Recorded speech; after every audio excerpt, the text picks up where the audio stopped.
आज की कहानी है विदेशी बेटे के मजबूर माँ बाप।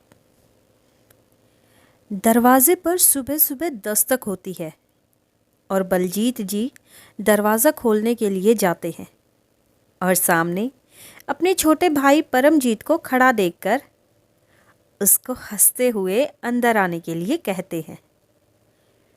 उधर से परमजीत अपने भाई को लिफाफा थमाते हुए कहता है, भाई जी यह लो, संभालो अपनी अमानत। कि तभी बलजीत जी बोलते हैं, ओहो, आज 4 तारीख हो गई, हमें तो पता ही नहीं लगा। भाई तू भी वक्त का बिल्कुल पाबंद है। तो इस पर परमजीत अंदर आते हुए कहता है, भाई साहब मैं नहीं, आपका बेटा है जो बिल्कुल वक्त का पाबंद है। और अंदर आते हुए अपनी परजाई यानी भाभी को, बलजीत जी की पत्नी को नमस्कार करता है। बलजीत जी अपनी पत्नी प्रीत कौर को कहते हैं, देखो प्रीत, परम आया है, उसके लिए चाय नाश्ते का प्रबंध करो भाई। और प्रीत भी जी ठीक है कहकर अपने छोटे लाडले देवर के लिए चाय बनाने के लिए रसोई में चली जाती है। उधर दोनों भाई बैठकर बातें कर ही रहे होते हैं कि तभी प्रीत भी वहाँ पर आ जाती है। परम अपने भाई और भाभी को कहता है, देख रहे हो भाई साहब, आखिर बेटा आपके कर्ज की पाई पाई चुका रहा है। बड़ी किस्मत से मिलते हैं ऐसे भाग्यवान बच्चे। पर आपने भी इतनी मेहनत की और यह सब आपके ही कर्मों का फल है। और परम उन दिनों के बारे में बातें करने लगता है कि किस तरह से बलजीत जी और उसकी पत्नी प्रीत ने अपने इकलौते बेटे को हैसियत ना होने के बाद भी विदेश में भेजा था। बात उस समय की है जब बलजीत और प्रीत के घर का गुज़र बसर बस मुश्किल से ही हो पाता था। यह एक किसान परिवार है और किसान बस फसल और मौसम पर ही निर्भर रहते हैं। अगर फसल अच्छी हुई तो उनकी रोजी रोटी अच्छे से चल जाती, और किसी बार अगर फसल अच्छी नहीं हुई तो वही किसान की रोजी रोटी बड़ी मुश्किल से ही हो पाती है। ऐसा ही था बलजीत और प्रीत के साथ। उनका इकलौता बेटा था राजवीर। जैसा कि सभी को पता है कि अपने देश में नौकरी बड़ी मुश्किल से ही मिल पाती है, और वही जल्दी से पैसा कमाने की दौड़ और एक दूसरे को देखकर बाहर दूसरे देश में जाने की दौड़ में कोई भी पीछे नहीं रहना चाहता। तो राजवीर ने भी अपनी ख्वाहिश अपने माँ बाप के सामने रखी। बलजीत और प्रीत ने भी सोचा कि अगर बेटा बाहर चला गया तो घर में 2 पैसे आने का रास्ता हो जाएगा। और उन्होंने जैसे तैसे करके अपनी ज़मीन बेचकर अपने बेटे को बाहर भेज दिया। पर जल्दी से वीज़ा ना लग पाने की वजह से उन्होंने राजवीर को गैर कानूनी यानी कि डोंकी के तरीके से बाहर भेजना पड़ा। जैसे तैसे करके बड़ी मुश्किल हालातों को पार करते हुए उनका बेटा राजवीर विदेश तो पहुंच गया, पर वहाँ कुछ दिनों के लिए उसको बहुत संघर्ष करना पड़ा। काम के लिए उसको बहुत संघर्ष करना पड़ा, सड़कों पर मारा मारा फिरना पड़ा, सड़कों पर रातें गुजारनी पड़ी। फिर जाकर उसको कहीं पर काम मिला। अब वो दिन रात काम करना चाहता था, बस काम, सिर्फ और सिर्फ काम करने पे ही उसका ध्यान था। उसको भी अपने माँ बाप के सपने दिखते थे कि कैसे भी करके उसको अपनी ज़मीन छुड़वानी थी। वह दिन रात नौकरी करता था, सुबह की एक शिफ्ट और शाम को दूसरी शिफ्ट। वह खूब मेहनत करके खूब पैसा कमाता था। दरअसल राजवीर अपने माँ बाप को बहुत प्यार करता था, पर विदेश में और अपने देश में टाइम का बहुत डिफरेंस होता था। जब वहाँ रात होती तो हमारे यहाँ पर दिन होता था, और जब यहाँ दिन होता था तो वहाँ रात होती थी। राजवीर के माता पिता इतने पढ़े लिखे भी नहीं थे, तो इसीलिए राजवीर हर महीने अपने चाचा के अकाउंट में पैसे भेज देता था, उसके माँ बाप को देने के लिए कि ज़मीन छुड़वाकर अपनी ज़मीन वापस से ले ले।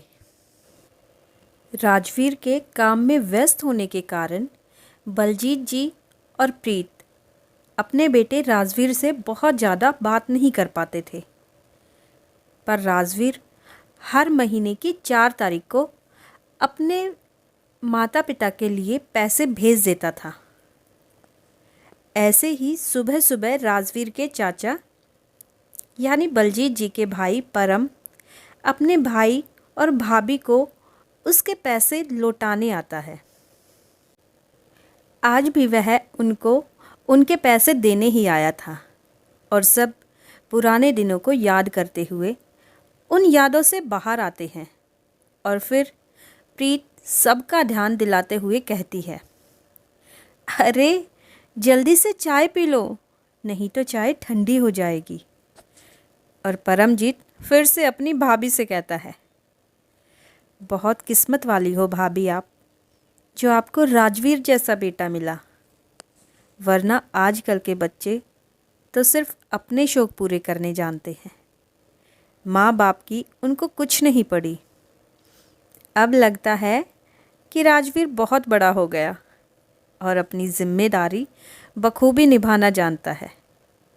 तो इस पर प्रीत हंसते हुए कहती है, अरे नहीं नहीं, कहाँ बड़ा, अभी भी मुझे तो अपना राजवीर उतना ही छोटा लगता है। ऐसा लगता है जैसे कल ही की बात हो कि कैसे वह आंगन में मेरे पीछे पीछे भागा करता था। और सब उन्हीं बातों को याद करते हुए मीठी सी हंसी हंसने लगते हैं। परमजीत के जाने के बाद प्रीत और बलजीत खुशी के आंसू लिए एक दूसरे को देखते हैं और कुछ अनुमान लगाते हैं। बलजीत जी अपनी पत्नी से कहते हैं, लगता है अब जल्द ही हमें ज़मीन वापस मिल जाएगी और धीरे धीरे करके हमारे दिन अच्छे हो रहे हैं। अभी हमारी हालत पहले से बहुत अच्छी होती जा रही है, तो क्यों ना हम कुछ और ज़मीन भी खरीद ले, इससे हमारे बेटे को ही फ़ायदा होगा। और प्रीत भी इसमें अपनी सहमति दिखाते हुए हामी भरती है। हर बार की तरह यह सिलसिला 4 तारीख की सुबह सुबह परमजीत का बलजीत जी के घर आना और उसको उसकी अमानत उसके बेटे के द्वारा भेजे गए पैसे सौंपना। दरअसल राजवीर के चाचा परम के 2 बेटे थे, जो राजवीर से कुछ ज़्यादा छोटे नहीं थे, पर आज के ज़माने के लड़के थे, तो उन्हें आज की टेक्नोलॉजी को बहुत अच्छे से यूज़ करना आता था। राजवीर के माता पिता इतने ज़्यादा पढ़े लिखे नहीं थे और उनको टेक्नोलॉजी का ज़्यादा ही पता नहीं था। मनी एक्सचेंज के प्रोसेस के बारे में भी उनको ज़्यादा नहीं पता था। इसीलिए राजवीर अपने चाचा के अकाउंट में पैसे भेज देता था और वहाँ से विदेश की करेंसी को अपने देश की करेंसी में कन्वर्ट करा के उसके चाचा अपने भाई बलजीत को वो पैसे सौंप देते थे। 1 साल तक ऐसे ही चलता रहा और बलजीत जी ने अपनी ज़मीन वापस ले ली। अब उनके पास ज़मीन भी थी, घर भी था और बेटे का अच्छे से कमाना और विदेश में रहना, यह सब उनको बहुत खुशी देता था। एक बार की बात है कि राजवीर के चाचा के लड़के ने राजवीर से कहा, भाई मुझे कुछ बिज़नेस स्टार्ट करना है और उसके लिए पैसे चाहिए, तो राजवीर ने कहा, यार अब तो मैं पैसे भेज चुका हूँ, तुम एक काम करना, अभी घर पर इसकी ज़रूरत नहीं है, तो जो पैसे मैंने मम्मी पापा के लिए भेजे हैं तुम उनमें से कुछ पैसे रख लो, बाकी अगली बार जब भेजूंगा बाकी उनमें से ले लेना। और राजवीर के भाई मनवीर ने राजवीर के द्वारा भेजे गए पैसों में से आधे पैसे अपने पास रख लिए और बाकी के राजवीर के पापा को सौंपकर आ गए। ऐसे ही 2-3 महीने तक चलता रहा। मनवीर का बिजनेस शुरू हो गया था, पर अब उसके मन में लालच आ चुका था। अब यह हर बार का ही काम हो गया था कि राजवीर के द्वारा भेजे गए पैसों को हर बार परमजीत और उसके बेटे निकाल लेते थे और कुछ बचे खुचे ही पैसे बलजीत जी तक पहुंचाए जाते थे। उनका लालच बढ़ता गया। कहते हैं ना कि कोई दूसरा आपकी तरक्की से जले या ना जले, पर घर के सदस्यों को पहले ही जलन होती है। ऐसा ही हुआ परमजीत और उसके बेटों को भी। उन्हें एक चालाकी सूझी और धोखे से बलजीत जी के अंगूठे के निशान लेकर बलजीत जी की सारी ज़मीन जायदाद अपने नाम करवा ली और कुछ दिन के बाद बलजीत यानी कि अपने बड़े भाई को और अपनी परजाई जी को घर से निकाल दिया। जब उनको यह बात पता लगी तो उनकी तो पैरों तले की ज़मीन खिसक गई। जिस भाई पर उनको बच्चों से ज़्यादा यकीन था, उसने ही उनके साथ यह विश्वासघात किया। आखिर क्यों? चंद पैसों के लिए या कुछ ज़मीन के टुकड़ों के लिए अपने बचपन के खून के रिश्ते को भुला दिया जाता है। अब बलजीत जी और प्रीत के सामने और कोई रास्ता नहीं था और जैसे ही राजवीर को यह सब पता लगा तो वह भी अपने माँ बाप से मिलने के लिए तड़प उठा। पर जैसा कि राजवीर गैर कानूनी तरीके से विदेश में गया था तो वो इतनी जल्दी वापस नहीं आ सकता था। यहाँ माँ बाप अपने बेटे से मिलने के लिए तड़प रहे थे और वहाँ राजवीर अपने माँ बाप से मिलने के लिए तड़प उठा था। ऐसी हालत में वह अपने माँ बाप के पास भी नहीं जा सकता था।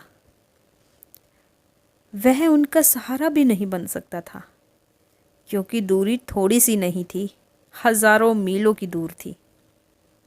राजवीर चाहते हुए भी अपने माँ बाप की मदद नहीं कर सकता था।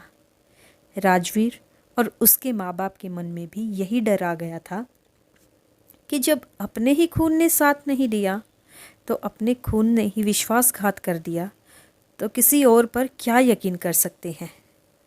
इसीलिए राजवीर कहीं पर अपने माँ बाप के लिए पैसे भी नहीं भेज सकता था और यहाँ पर उसके माँ बाप दर दर की ठोकर खा रहे थे और वहाँ पर राजवीर को उनके हर एक दर्द का एहसास हो रहा था।